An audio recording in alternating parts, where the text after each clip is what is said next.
అమాయకమైన చాలామంది ప్రజలు వృద్ధులను మేము సిబిఐ, ఈడీ, ఎన్ఫోర్స్మెంట్, ఐటీ అని చెప్పి భయపెట్టించి వాళ్ళ మీద లోగోలు కూడా చూపెడుతుంటారు, అడ్రస్లు కూడా వేసుకుంటారు. అది చూసినప్పుడు భయం భయం ఆటోమేటిక్గా వస్తుంది కదా.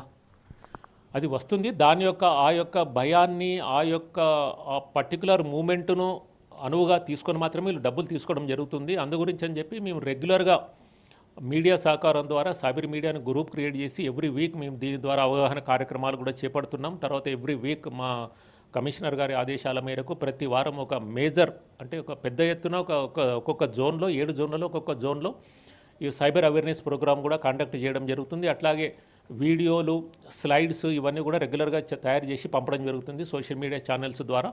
మీరు చూసుకుంటే 2024 కంటే 2025లో తగ్గినాయి, అట్లాగే 2023 కంటే 24లో తగ్గినాయి. ఇప్పుడు మళ్ళీ కూడా ఇంతవరకు చాలా వరకు తగ్గినాయి అనమాట. అంటే ప్రజల్లో అవగాహన పెరుగుతుంది దీనివల్ల.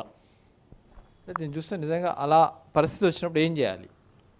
అలాంటి పరిస్థితి వచ్చినప్పుడు దీని ఇంకోటి వాళ్ళు ఏం చేస్తుంటారంటే వీళ్ళను ఎవరైతే ఈ భయానికి గురయ్యి డబ్బులు ఇవ్వడానికి సిద్ధపడతారో వాళ్ళకు మళ్ళీ వాళ్ళు ఏం చెప్తారంటే మీరు ఈ సంగతి ఎవరికి చెప్పొద్దు, ఎవరికైనా చెప్తే వాళ్ళని కూడా అరెస్ట్ చేస్తామని చెప్తున్నారు అనమాట. తద్వారా ఏంటంటే వేరే వాళ్ళకి చెప్తే వేరే వాళ్ళు ఇది మోసం, మీరేం భయపడవలసిన పని లేదు, డబ్బులు పంపరు అన్న ఉద్దేశంతోన ఆ విధమైన మాటలు చెప్పడం జరుగుతుంది.